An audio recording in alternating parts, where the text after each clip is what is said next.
Hi. Evening நானும் என் பையனும் காற்று வாங்குறதுக்காக வெளில வந்தோம். அப்போ என் கண்ணில் பட்டது இந்த கீரை. இந்த கீரை என் கல்யாண புதுசில் என் மாமியார் வீட்டில் காய்கறிலாம் இல்லை அப்படின்னா, இல்லை வாங்கிட்டு வரதுக்கு ஆள் இல்லை அப்படின்னா, உடனே பின்பக்கம் போயிட்டு இந்த இலைகளை பறிச்சிட்டு வருவாங்க.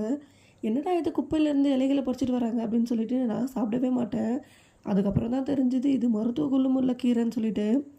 எங்கள் ஊரில் இதை சக்கரவர்த்தி கீரைன்னு சொல்கிறாங்க. இது ஒரிஜினல் பேர் வந்து பசலைக்கீரைன்னு சொல்கிறாங்க.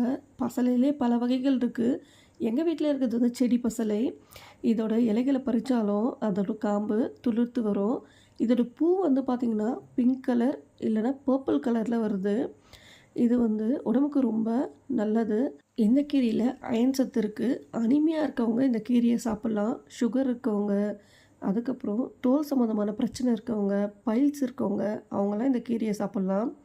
அது மட்டும் இல்லாமல் விட்டமின் ஏ, கே போன்ற சத்துக்களும் இந்த கீரையில் இருக்குது. முடி கொட்டுற பிரச்சனையும் இந்த கீரையை சாப்பிட்டா சரியாகிடும்னு சொல்கிறாங்க. இந்த கீரையை சாப்பிட்றதுனால உடலில் இருக்கக்கூடிய சூடு வந்து தணிக்கக்கூடிய சக்தி இருக்குதுன்னு சொல்கிறாங்க. இந்த வீடியோ உங்களுக்கு பிடிச்சிருந்தா லைக் பண்ணுங்கள், ஷேர் பண்ணுங்கள், மறக்காமல் சப்ஸ்கிரைப் பண்ணுங்கள். பாய்.